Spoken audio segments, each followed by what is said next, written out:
कळव्याला 52 बिल्डिंगना notice आल्या. शीळ, दिवा, डायगर इथे तर भीतीचं वातावरण आहे.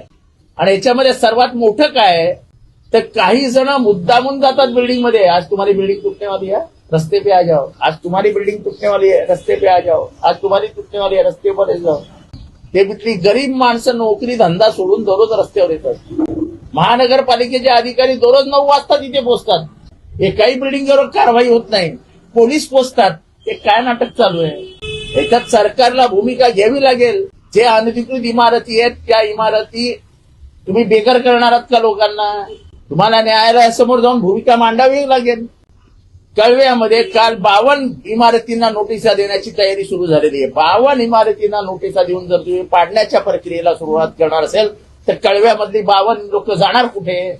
चील, डिव्या, डायगर मध्ये तर भीतीची परिस्थिती, दहशत निर्माण करून टाकली आहे. मग जर कल्याण डोंबिवलीमध्ये एकनाथ शिंदे साहेब तुम्ही भूमिका घेऊ शकता तर तुम्हाला ठाणे, कळवा, मुंब्रा, दिवा, टायगर, शीळ या परिसरासाठी सुद्धा भूमिका घ्यावी लागेल. मोर्चा आम्ही करू शकतो, लोकांना रस्त्यावर आम्ही उतरवू शकतो, पण शेवटी भूमिका सरकारला घ्यायची आहे. आम्ही सरकारमध्ये नाहीये. मी फक्त तुम्हाला आठवण देऊ इच्छितो. एक काळ असा आला होता जेव्हा वागळे इस्टेट पासून शीळपर्यंत सगळ्या बिल्डिंगी तोडण्याचा निर्णय झाला होता अनधिकृत. तेव्हा तुम्ही माननीय शरद पवार साहेबांची भेट तुम्ही, प्रताप सरनाईक, राजन विचारे असे तुमचे 3 आमदार आणि डोंबिवलीचे 1 आमदार असे 4 जण येऊन भेटले होते. तुम्हाला पवार साहेबांनी शब्द दिलेला की इतक्या अमानुषपणाने सरकार वागणार नाही, मध्यमार्ग काढू पण कोणाला बेघर करणार नाही. आमचं म्हणणं एवढंच आहे. गरीब माणूस हा छप्पर शोधत असतो. तो येतोच कशाला?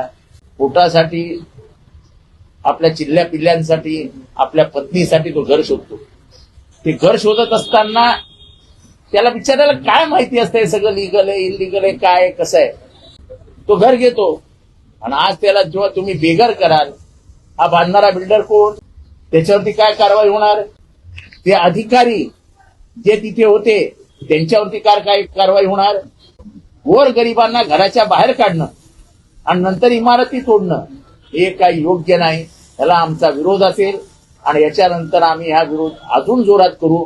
पण आमची एकनाथ शिंदेकडनं एवढीच अपेक्षा आहे, शिंदे साहेबांकडनं, की जो न्याय कल्याण डोंबिवलीला लागला तोच न्याय तुम्हाला कळवा, मुंब्रा, शीळ, दिवा, टायगरला द्यावा लागेल.